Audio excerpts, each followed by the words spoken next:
مسند احمد میں ہے کہ رسول مقبول صلی اللہ علیہ وسلم نے فرمایا، اے لوگو، جسے ہم عامل بنائیں اور پھر وہ ہم سے ایک سوئی یا اس سے بھی ہلکی چیز چھپائے تو وہ خیانت ہے، جسے لے کر وہ قیامت کے دن حاضر ہوگا۔ یہ سن کر ایک سانولے رنگ کے انصاری سعد بن عبادہ رضی اللہ عنہ کھڑے ہو کر کہنے لگے، اللہ کے رسول، میں تو عامل بننے سے دستبردار ہوتا ہوں۔ فرمایا، کیوں؟ کہا، آپ نے جو اس طرح فرمایا۔ رسول اللہ نے فرمایا، ہاں، اب بھی سنو، جسے ہم کوئی کام سونپیں اسے چاہیے کہ تھوڑا بہت سب کچھ لائے، جو اسے دیا جائے وہ لے لے، اور جس سے روک دیا جائے رک جائے۔ یہ حدیث مسلم اور ابو داؤد میں بھی ہے۔ مسند احمد کی حدیث میں ہے کہ ابو رافع رضی اللہ عنہ فرماتے ہیں کہ رسول اللہ عموماً نماز عصر کے بعد بنو عبد الاشہل کے ہاں تشریف لے جاتے تھے اور تقریباً مغرب تک وہیں مجلس رہتی تھی۔ ایک دن مغرب کے وقت وہاں سے واپس چلے، وقت تنگ تھا، تیز تیز چل رہے تھے۔ بقیع الغرقد نامی قبرستان میں آ کر فرمانے لگے، تف ہے تجھے، تف ہے تجھے۔ میں سمجھا آپ مجھے فرما رہے ہیں، چنانچہ میں اپنے کپڑے ٹھیک ٹھاک کرنے لگا اور پیچھے رہ گیا۔ رسول اللہ نے فرمایا، کیا بات ہے؟ میں نے کہا، اللہ کے رسول، آپ کے اس فرمان کی وجہ سے میں رک گیا۔ آپ نے فرمایا، میں نے تمہیں نہیں کہا، بلکہ یہ قبر فلاں شخص کی ہے، اسے میں نے فلاں قبیلے کی طرف عامل بنا کر بھیجا تھا، اس نے ایک چادر لے لی، وہ چادر اب آگ بن کر اس کے اوپر بھڑک رہی ہے۔ اور مسند احمد ہی کی ایک حدیث میں ہے کہ عبادہ بن صامت رضی اللہ عنہ فرماتے ہیں، رسول اللہ مال غنیمت کے اونٹ کی پیٹھ کے چند بال لیتے اور فرماتے، میرا بھی اس میں وہی حق ہو جو تم میں سے کسی ایک کا۔ خیانت سے بچو، خیانت کرنے والے کی رسوائی قیامت کے دن ہوگی۔ سوئی دھاگے تک پہنچا دو، اور اس سے حقیر چیز بھی۔ اللہ کی راہ میں نزدیک والوں اور دور والوں سے جہاد کرو، وطن میں بھی اور سفر میں بھی۔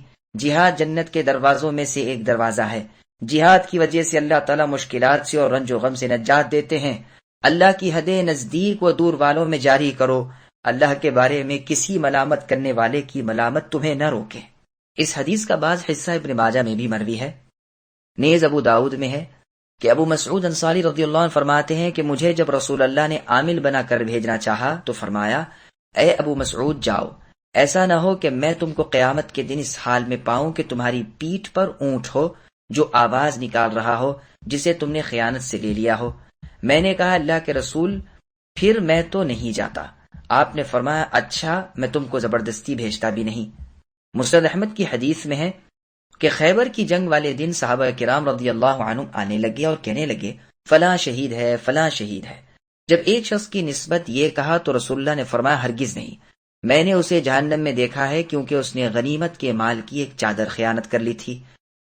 پھر آپ نے فرمایا، اے عمر بن الخطاب، تم جاؤ اور لوگوں میں منادی کر دو کہ جنت میں صرف ایماندار ہی جائیں گے۔ چنانچہ میں چلا اور سب میں یہ ندا کر دی۔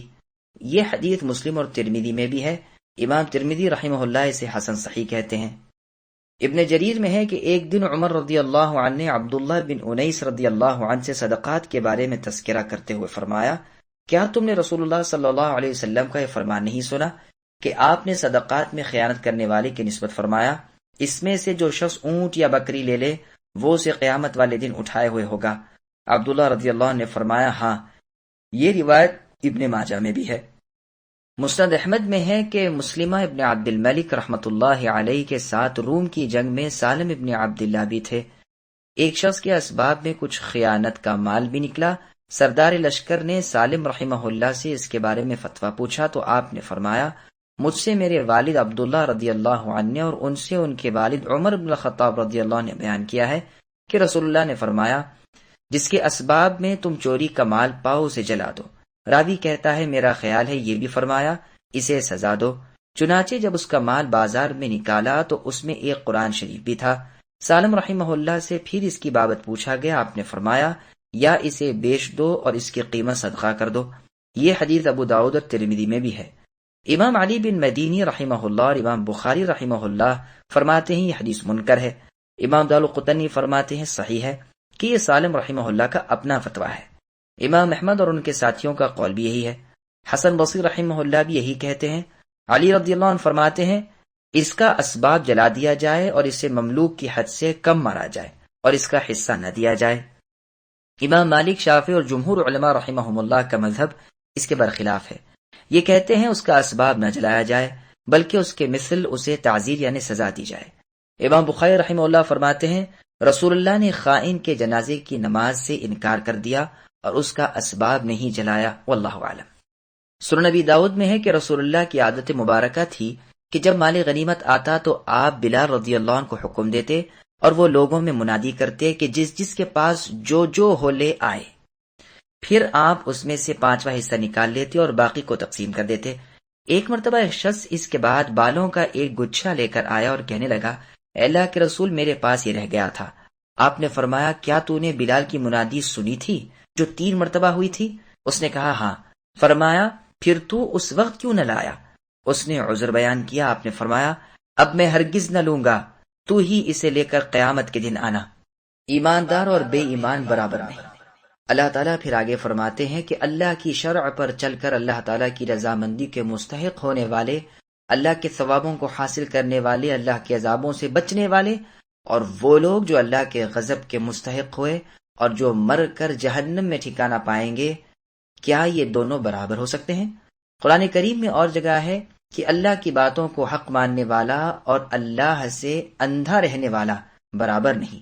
اسی طرح فرمان ہے کہ جن سے اللہ کا اچھا وعدہ ہو چکا ہے اور جو اسے پاک کرنے والے ہیں، وہ اور دنیا کا نفع حاصل کرنے والا برابر نہیں۔